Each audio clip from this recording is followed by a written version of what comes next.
first আমি অতি চমু প্রশ্নের উত্তরখিনি আলোচনা করো কেমব্রিজ বিশ্ববিদ্যালয় কোনখন নদীর উপত্যকাত অবস্থিত কেম নদীর উপত্যকাত অবস্থিত কেমব্রিজ বিশ্ববিদ্যালয়ের অধীনত কেইখন কলেজ আছে 31খন কলেজ আছে ডক্টর হীৰেণ গোহাঁইয়ে অধ্যয়ন কৰা কেমব্ৰিজৰ কলেজখনৰ নাম কি আছিল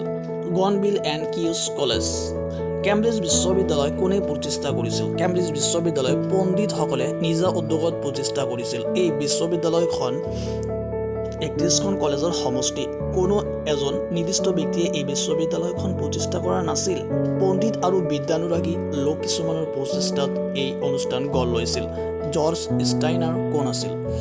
জৰ্জ ষ্টাইনাৰ এগৰাকী বিখ্যাত মাৰ্কিন পণ্ডিত আছিল এতিয়া 2-3 মাৰ্কি কুৱেশ্যনসমূহ চাওঁ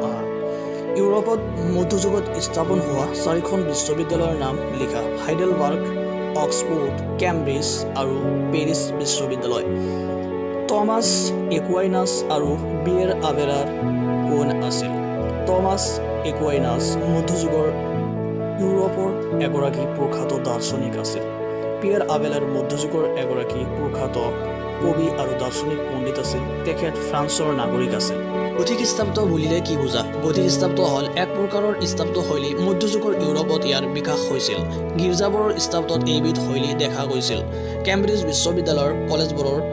অধ্যক্ষসকলক কিদৰে নিৰ্বাচন কৰা হৈছিল কলেজৰ সদস্যসকলে এজন অধ্যক্ষ বা মাষ্টাৰ নিৰ্বাচন কৰিছিল এই অধ্যক্ষ বা মাষ্টাৰজন তেওঁলোকৰ মাজৰো হ'ব পাৰে বা বাহিৰৰ পৰা অহা খ্যাতনামা লোকো হ'ব পাৰে আৰবী গ্ৰন্থত প্লেটো আৰু আৰিষ্টটলক কি নামেৰে জনা যায় আৰবী গ্ৰন্থত প্লেটক আলফাটুন আৰু আৰিষ্টটলক আৰিষ্টু নামেৰে জনা যায় আৰু বাকি বোৰ্ড কুৱেশ্যনবিলাক পিছৰ ভিডিঅ'ত দি দিম আৰু এতিয়ালৈকে চেনেলটো ছাবস্ক্ৰাইব কৰা নাই যদি ছাবস্ক্ৰাইব কৰি ল'বা